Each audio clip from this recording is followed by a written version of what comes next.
Jaga bumi Allah, ku saksikan semua lukisan indah dunia dari Sang Maha Kuasa.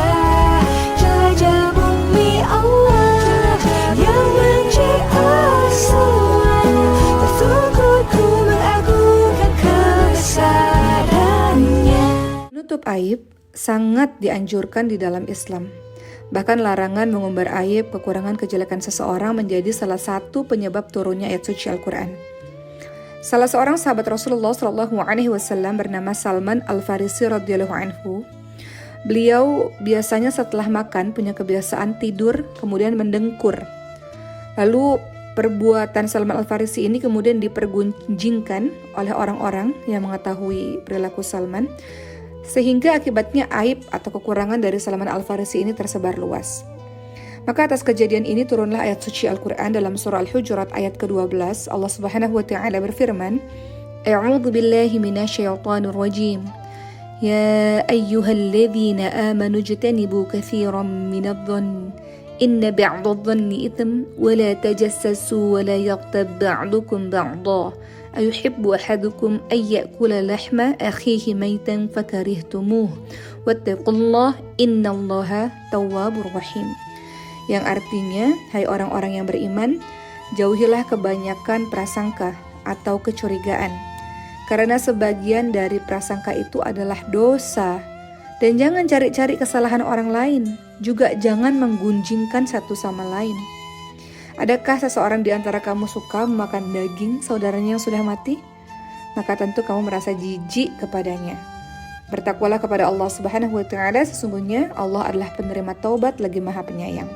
Jadi di sini teman-teman sekalian, kita lihat bahwa Rasulullah SAW menyebutkan ada 3 dosa sosial di masyarakat secara berurutan yang tanpa sadar sebagian dari kita melakukannya. Yang pertama adalah berburuk sangka.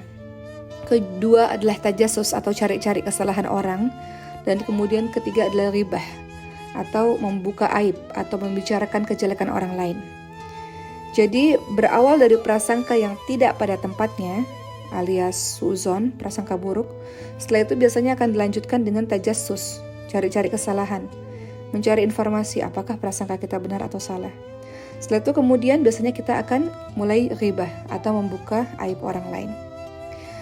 Teman-teman, membuka aib orang lain seolah di zaman yang sekarang menjadi perkara yang sangat remeh, ringan. Dengan mudah kita membicarakan cacat atau celah pada orang lain, sehingga begitu mudah sekali meluncur dari lisan kita. Kita lupa, sahabat semua. Kita membuka aib orang lain, membicarakan kekurangan, keburukan, celah orang lain, seolah-olah diri kita ini sempurna, tidak ada cacat, tidak ada celah, tidak ada dosa. Ada pepatah yang sering kita dengar, kuman di seberang lautan tampak, gajah di pelupuk mata tidak tampak. Apa maksudnya dari pepatah ini? Kita ini sering disibukkan dengan hal-hal yang sia-sia. Sibuk dengan kekurangan orang lain, sibuk dengan aib orang lain. Sementara lupa aib diri kita sendiri yang banyak ini justru tidak diperhatikan. Apa yang sebenarnya kita dapat ketika kita membuka aib orang lain, sahabat sekalian? Kepuasan, kesenangan, bahagia kita menjatuhkan kehormatan orang lain. Kita melakukan perbuatan itu tanpa kita berpikir apa dampak di dunia dan dampak di akhirat untuk kita sendiri. Padahal Allah Subhanahu wa taala berfirman, "Innamal mu'minuna ikhwah." Setiap mukmin itu bersaudara. Seorang muslim, kata Rasul, terhadap muslim yang lainnya ibarat satu tubuh. Kalau ada satu tubuh yang sakit, satu bagian tubuh yang sakit, maka bagian tubuh yang lain juga merasakan hal yang sama. Mari kita lihat perkataan atau sabda dari Rasulullah SAW dalam hadis riwayat Ahmad dan Abu Daud. Kemudian dalam Sahih Abu Daud dikatakan hadis ini adalah hasan sahih. Rasulullah SAW bersabda, "Wahai sekalian orang yang beriman dengan lisannya dan iman itu belum masuk ke dalam hatinya, janganlah kalian menggibah, membicarakan keburukan kaum muslimin. Jangan cari-cari kekurangan mereka. Karena orang-orang yang suka mencari-cari kekurangan, kejelekan, keburukan kaum muslimin, Allah pun akan mencari-cari kekurangannya. Dan siapa yang dicari-cari kekurangannya oleh Allah, niscaya Allah akan membongkarnya di dalam rumahnya walaupun ia tersembunyi dari manusia.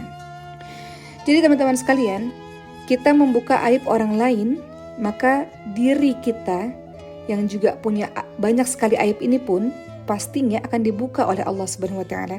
Sebaliknya, kalau kita tutup aib orang lain, maka Allah pun akan menutup aib kita.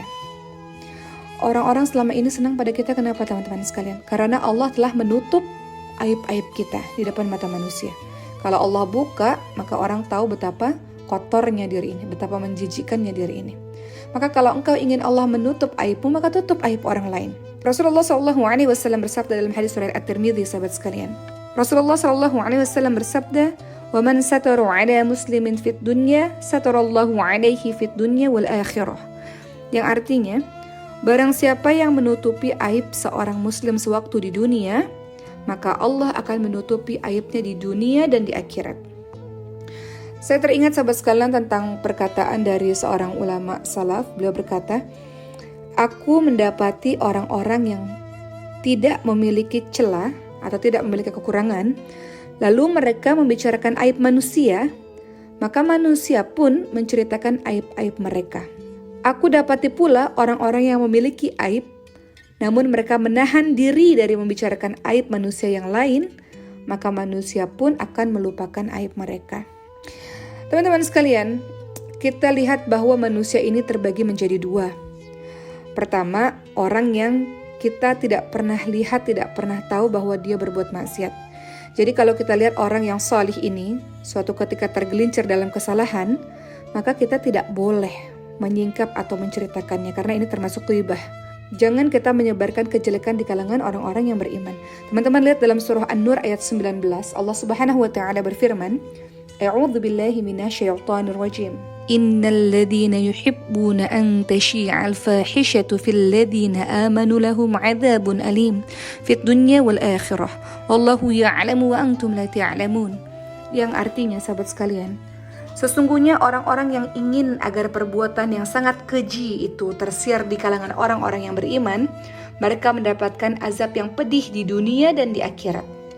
Dan Allah mengetahui sedangkan kamu tidak mengetahui. Jadi sahabat sekalian, kembali lagi tadi bahwa ketika ada orang-orang soleh yang kemudian berbuat keburukan, yang selama ini kita lihat dia tidak pernah berbuat keburukan, maka jangan kita menceritakan atau membongkar atau mensyiarkan keburukan dia tersebut. Sebaliknya, kalau kita lihat ada seorang yang memang terkenal sangat suka untuk berbuat maksiat, tanpa malu-malu berbuat keburukan, tidak peduli ketika berbuat kejahatan dengan pandangan orang lain, gak peduli dengan ucapan orang lain, tidak peduli dengan nasihat orang lain, maka ketika kita membicarakan orang ini, bukan sebuah ghibah, bukan sebuah membuka aib seseorang. Bahkan hal ini harus diterangkan kepada manusia lainnya hingga orang lain berhati-hati dengan keburukan orang tersebut. Jadi sahabat sekalian, kembali pada perkara membuka aib, tahan lisan kita dan sibukkan diri kita yang penuh dengan dosa ini. Saat kita sibuk dengan aib diri sendiri, maka kita tidak punya waktu untuk sibuk dengan aib orang lain. Maka pada hari ini saya ingin menutup dengan sebuah kisah dari seorang sufi masyhur dengan akhlak yang sangat mulia dalam menjaga kehormatan seseorang, yang tidak membongkar aib seseorang. Sufi masyhur tersebut namanya adalah Abu Abdurrahman Hatim bin Unwan atau dikenal dengan julukan Si Tuli. Kenapa?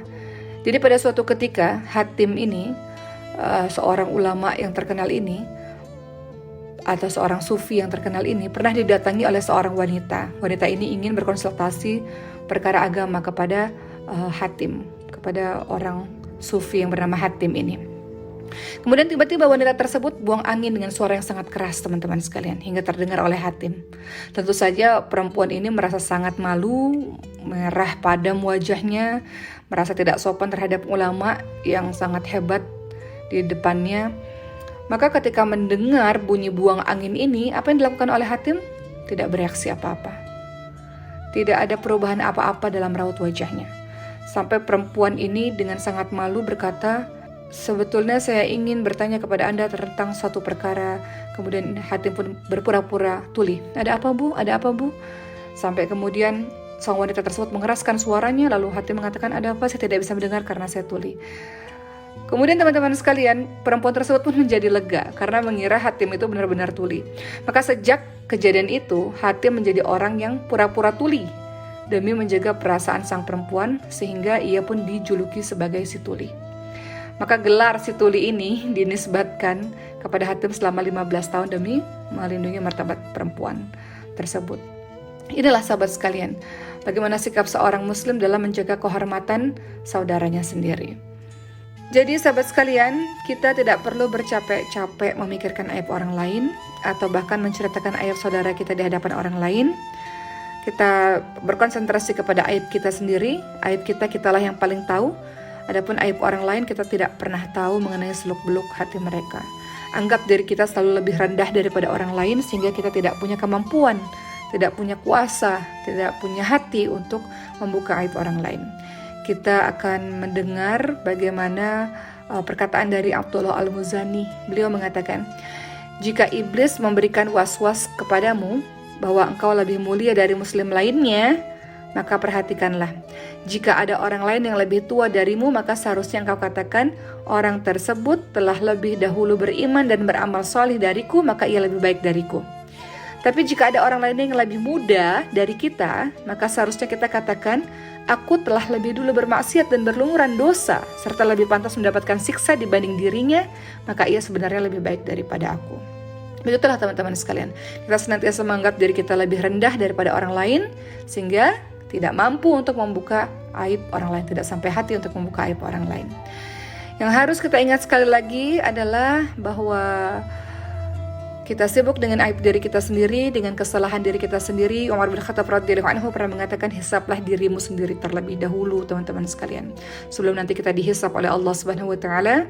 Jadi insya Allah mudah-mudahan setelah mendengarkan penjelasan ini, kita menjadi orang yang berhati-hati terhadap apa-apa yang keluar dari mulut kita. Semua yang keluar dari mulut kita adalah hal yang bermanfaat, adalah hal yang penuh dengan kebaikan-kebaikan, bukan untuk menceritakan keburukan orang lain yang menyebabkan orang lain benci satu sama lain, menyebabkan permusuhan dan sebagainya. Islam rahmatan lil alamin, maka kita sebarkan kebaikan, kita sebarkan kasih sayang kepada sesama manusia, sesama makhluk Allah Subhanahu wa taala. Amin amin ya rabbal alamin.